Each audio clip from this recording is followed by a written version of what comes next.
સ્વીકારતા નથી એટલે આપણે એમની ઈચ્છાના હિસાબે કઈ ફોર્માલિટી કરતા નથી. હમણાં 2 મિનિટમાં એમનું પ્રવચન આપણે શરૂ કરીએ છીએ. એ પ્રવચન પહેલા જે તમને એક પેમ્પલેટ આપ્યું છે એમાં 3-4 નાના સૂચન કર્યા છે. પહેલું છે કે આ પ્રવચન સાંભળતી વખતે આપ આજુબાજુવાળાને ફિકર કર્યા વગર ફક્ત એ આપને માટે પ્રવચન આપી રહ્યા છે એમ સમજીને પ્રવચન સાંભળજો.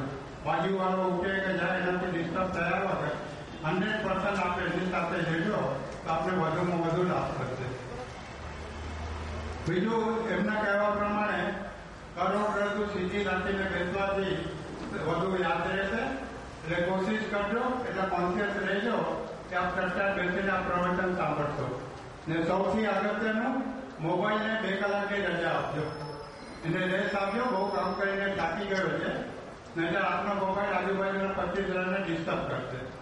તો હવે આજનો કાર્યક્રમ ચાલુ કરવા માઇકુ હીરારતન માણેકને આપું છું ને પોતાની ઓળખાણ અને પોતે જ આપશે.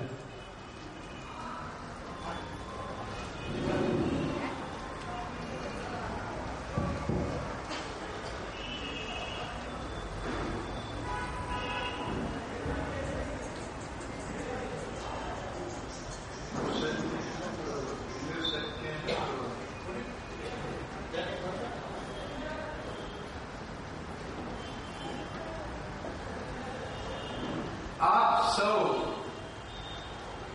પુણ્ય આત્માઓને મારા કોટી કોટી વંદન.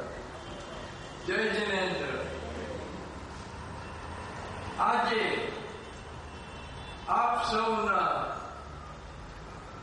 દર્શનનો લાભ મને મળ્યો અને એ અવસર આવ્યો તે માટે, એ અવસરની તક આપી તે માટે માનવ સેવા સંઘના પ્રમુખ કાર્યકર્તાઓ, મહાવીર હેલ્થી ગ્રુપ, પ્રેમચંદભાઈ, બધા કાર્યકર્તાઓનો, સૂર્ય સાધના કેન્દ્ર મુંબઈ દિનેશભાઈ અને વહેવાટ કરવામાં જગદીશભાઈ, ચામસીભાઈ, સૌનો હું આભાર માનું.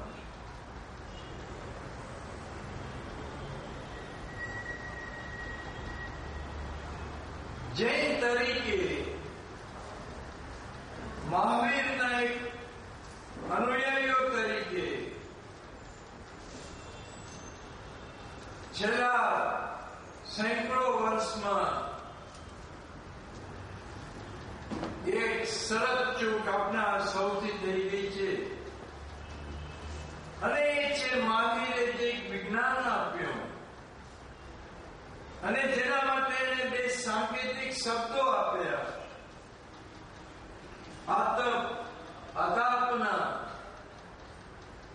એના રહસ્યો સમજવામાં આપણે ચૂકી ગયા અને એના કારણે જૈન ધર્મ ક્ષીણ થતો ચાલ્યો જ જાય છે.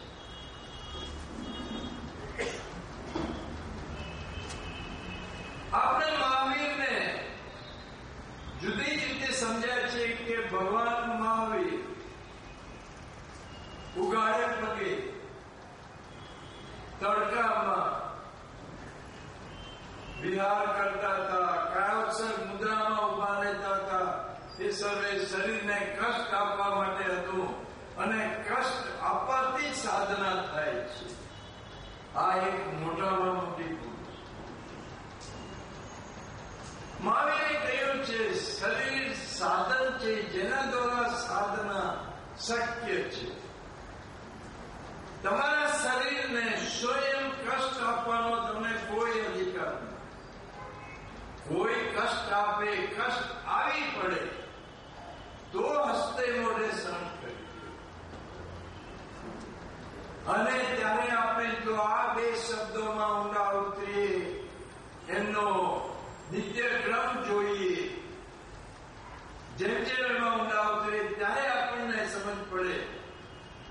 એક અદભુત વિજ્ઞાન સમજ ભગવાન મહાવીર આપણા આરોગ્ય માટે છોડી ગયા છે.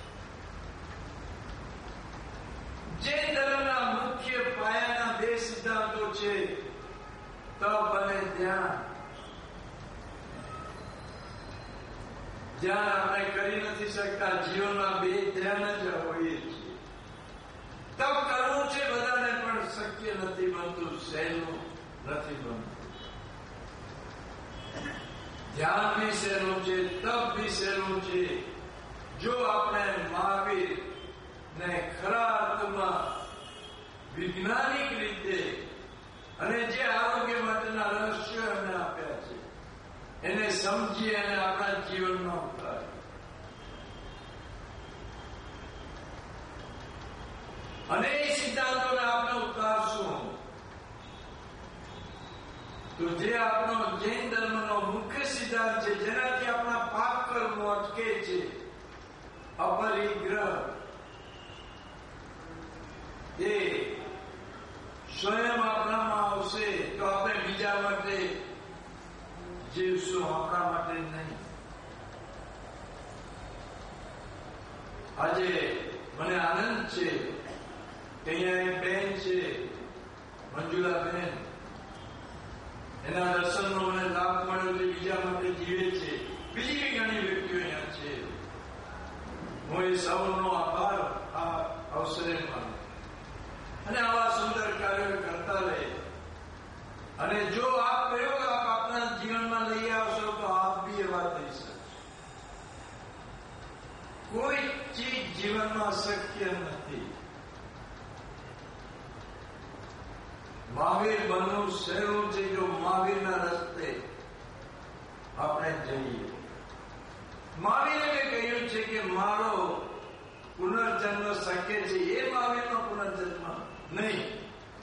એમના તો બધો એ ચક્કરમાંથી નીકળી ગયા, જન્મ મરણ આપે, એના જેવા બીજા કઈ થઈ શકે છે.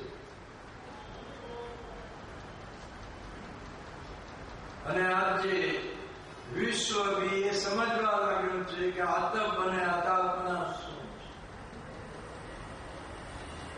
આપણા કરતા બી વિદેશોમાં, પાશ્ચાત્ય દેશોમાં